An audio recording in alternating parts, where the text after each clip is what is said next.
get back to it. Anyway.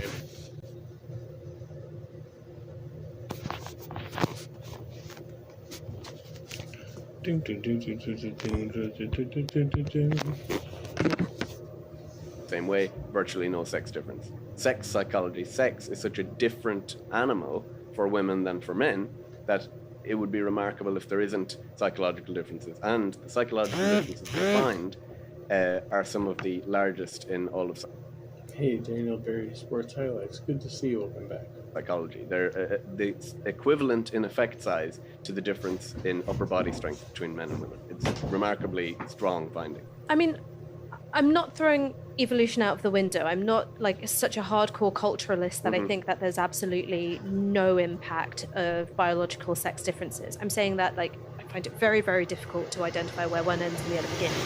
And when it comes to how we're socialized into our gender, and so much being socialized into gender is being socialized into sexual behaviors as well. That is that is happening from the moment we are newborns and our external reproductive organs are identified and you're slapped with a blue baby grow or a pink one. Like that process of socialization starts first. And so differentiation between like the sexual assignment and gender identity, right? I think part of the reason why I think about the way in which I was socialized to think about sexuality so much is that I was raised by a single mom with a sister, and my mom worked in child protection. Okay. So she was very... Like, I'm more feminized personally, right? Because I was raised primarily by a single mother, right? Like, I can kind of, identify where that comes from and why I behave in certain ways. Alert to, because her working life she was exposed to the realities of sexual violence, and so she was thinking about how do I raise daughters to be confident and independent and not puritanical about sex, but also one which is very, very like risk aware. Yeah. And that training, I can definitely see how that's impacted on my behaviors, and I think that's why I come back to again and again, like how we are imprinted. I like that she has a shelf full of books behind her. I think that always makes every streamer look much more intelligent. With our gender by our parents has such a massive impact. I like to do every stream with a shelf full of books behind me. On our sexual behaviors and our risk perception. Yeah, so I don't know. He's actually got a bigger bookshelf. Are they in a library? I still think women would fear sexual violence even if you took away all the training about it. I think they would fear it way more than men anyway. But the fact that there is that cultural training speaks to the differentiated harms, the differentiated risk between men and women. Your parents, or your mother, was training you about that risk of sexual violence because it's accurate. It is a way bigger risk for a young woman versus a young man, and way more costly. So that culture is like in response to, it's not like just totally arbitrary. We couldn't just wake up in the morning and say, let's train men to be more fearful of sexual violence than women. That just wouldn't kind of work. The way it's described sometimes in the old field of sociobiology is that genes hold culture on a leash. You can create culture, but you can't just create any sort of culture that's totally devoid. Like there's some things that just wouldn't work to try and create. But is it a bad thing that women are... I think maybe it can get excessive. So, for example, I'm thinking of this... Would you prefer being in the woods with a man or a bear? Oh my fucking god. I can't do this again. I'm sorry. I can't do this. Just not right now. I'd rather listen. We could have that kind of relationship. So you're in the 4th grade, and there's a girl in class at school, and that's a thought that runs through your mind.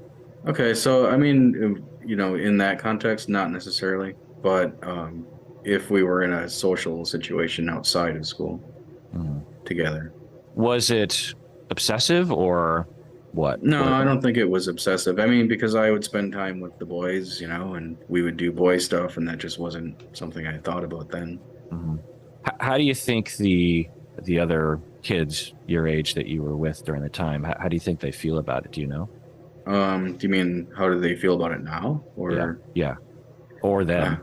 I guess I can't say. I don't know how they felt about it then. I mean, I know there were some girls that really liked it and seemed to have like a emotional bond with me, and then there were some that it was just kind of a fun game. How many were there? Maybe 5 or 6. Oh, okay. For some reason, in my head it sounded like dozens or something. So, Oh, no. okay. And is it possible that some of them look back and see it as a traumatic event for them, being exposed to something that they wish they hadn't been, even if at the time they didn't seem to protest? I don't know. Yeah. Do you think it's possible? Yeah, I suppose it is. And then, of course, the conceptualization is that you had a lot of associations with a particular body type, shall we say, and neurologically it locked in a association with prepubescent girls and sexual arousal for you for a span of, sounds like 8 years, right? From 5 to 13. And then when you started to age out of prepubescence, your peers started to go through puberty, and then your body was like, well, these bodies are not what I associate with sexual gratification. Is that the conceptualization? I mean, it's certainly a way to, it's a possible explanation. I don't know whether, like, if I hadn't had these experiences, would I still have the same sexual attraction? I think a lot of people hearing this are going to say, no way, of course not. You know, this is obviously the cause. But I mean, I know MAPS who have had no sexual experience as children. So, I mean, I don't know how you explain them. Right. Yeah, and there's no way to know. It's all just guesswork and conceptualizing. But I could see that being a viable pathway for an individual. Yeah, certainly. I mean, yeah, I'm not going to say it's not. You know, I just honestly don't know. Yeah, and you mentioned MAPS.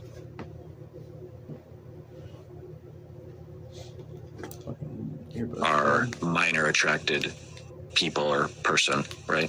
Right.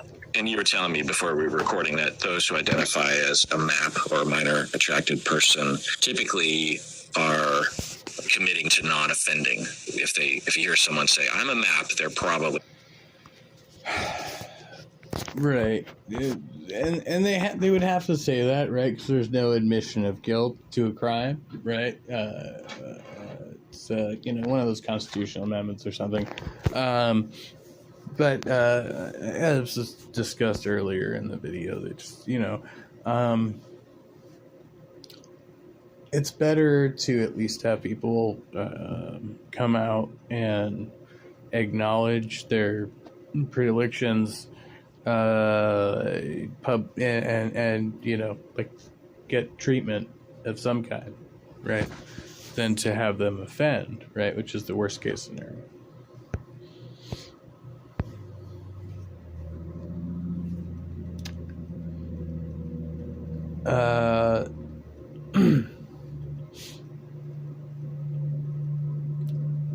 Yeah. So where you know what?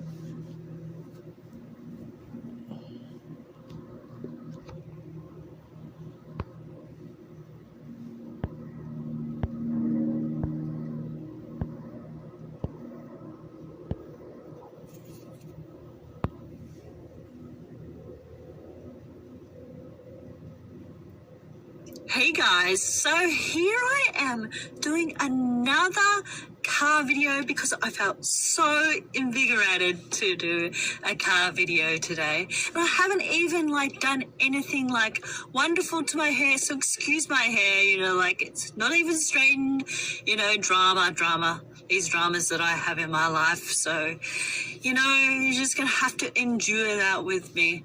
And we're all enduring this wicked eon. Stay strong, guys. I'm not too concerned. about your hair not being straight, Catherine. That's okay. I'll forgive you. Strong and endure to the presence of the Lord. We're going to endure to the presence of the Lord together, okay? We're all going through sufferings. We're all going through crap and everything in our life. So if we're enduring, there's no sound? Oh, fuck my life. From the video?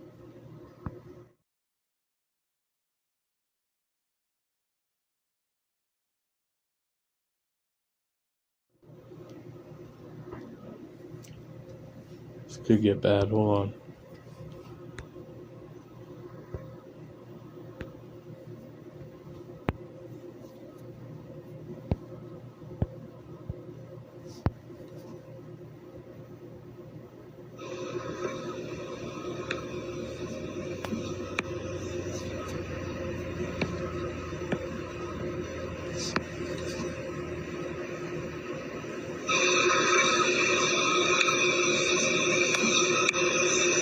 Here I am.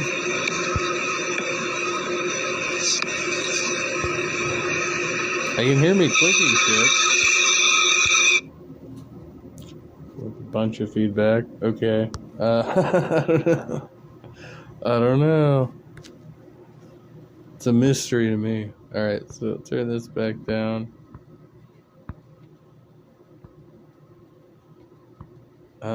Let's see if we get video feed here.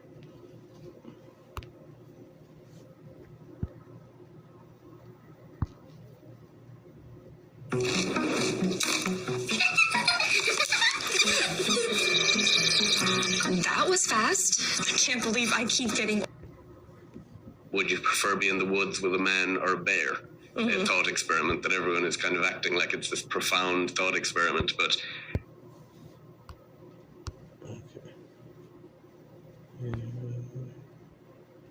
It's this profound thought experiment, but... Okay. Just want to make sure. It's this profound thought experiment, but... You stop that? Would you prefer being in the woods with a man or a bear? A thought experiment that everyone is kind of acting like it's this profound thought experiment, but I have some issues with it. Depends on the bear. It depends on the bear, depends on the man, all of that, whatever, but I had this conversation with a female friend and she said, well, logically, obviously a man, but it's an emotional response. And I was like, okay, I just don't think I'm excessively fearful because of my irrational emotions, and that is sufficient that I will discard men and liken them to beasts. I don't think that's that good, because I do think we've had research that men actually underestimate how fearful and harmful sexual violence is to women to a realistic degree. So by these kind of irrational thought experiments, that's cover for men to go, oh yeah, when women talk about their fears, or they're afraid of bears, like it's all kind of, it's not very rational. Whereas the fear is actually rational, and I think we should have a more accurate conversation about how calibrated that is, and kind of help men to understand the extent to which women do live in fear. But I just think it was just not very useful. Have you read by Catherine Angel, Tomorrow's Sex Will Be Good Again? No, I haven't. That sounds interesting though. It is such an incredible book, and one of the things she talks about is this modern condition in which heterosexual women in particular, but not only heterosexual women, are conditioned with two completely conflicted messages. One is, to be a self-actualized woman, you have to know what you want, you have to be in touch with your sexuality, you have to be good at articulating what you want, you should feel able and agentic to pursue it, and on the other hand, you're going to be raped and murdered, and you have to perpetually guard against it all the time. And the idea that within that, you can somehow... Well, that just sounds psychotic. I mean... form a healthy sexual self is crazy stuff, right? For sure. And I think that something is culturally flexible. Like, I think anybody can just live with the innate fear that they might be raped and murdered. Like, you don't have to be a woman to have that fear, right? Like, anybody could, potentially. Like, it maybe, probably is, significantly more likely if you're a woman, right? But that could also be due to, like, certain... I don't want to say, so, like, when you talk about environmental factors, and what I mean is, like, knowing if you're in an area, right, see, I don't like to use the term high crime.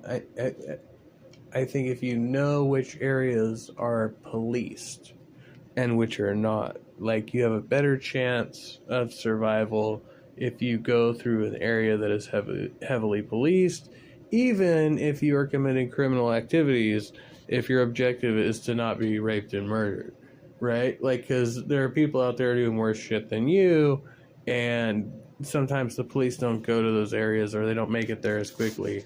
And it's kind of understanding those dynamics. I don't think it's the same in every culture, and I don't think it's the same in every period in history, and I don't think it's the same in every context. Yeah, and this differs from country. I'm talking about like in the U.S. and stuff like that generally. Like obviously, and y'all are in like the U.K., so it's kind of similar there. But I mean, that doesn't really apply to other countries as much. This idea that to be a responsible woman, you have to be really, really fearful. And it's something which you see again and again reinforced on social media. I saw this TikTok of a woman, I think that she was advertising home security in secret. It was in the guise of a real video, which is my husband has left for a work trip, and she turns on all these security cameras, and she bolts all the windows and doors, and she does everything apart from sit at the door with a crossbow. And I was like, this is a very unhealthy message about womanhood that I'm receiving right now.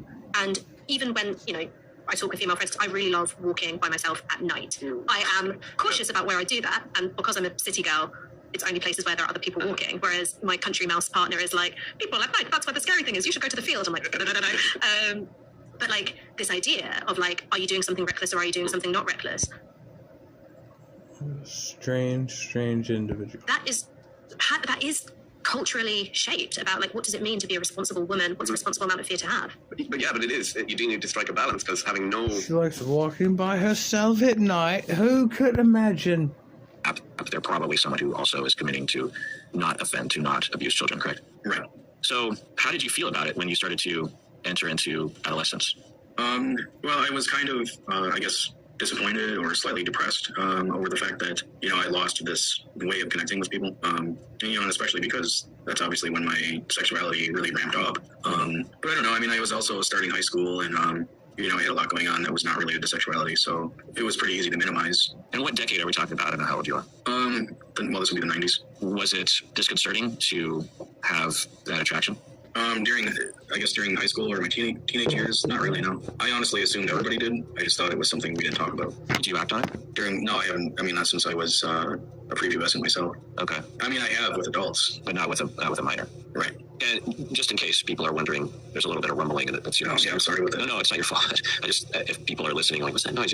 It's just your upstairs neighbor apparently constructing an entire cabinet on the floor of your. I don't know, man. They do it every day. Maybe bowling? Or, yeah, I don't know what they're doing up there. So at what point did you learn that it wasn't universal? As I entered my young adult years, so like 18 through early 20s. I mean, definitely, actually, by the time I was 20, I had a pretty solid understanding that the way I felt was pretty unique. How did you learn that? I don't know. I just kind of, came to the realization. I took societal cues and put it together. Yeah.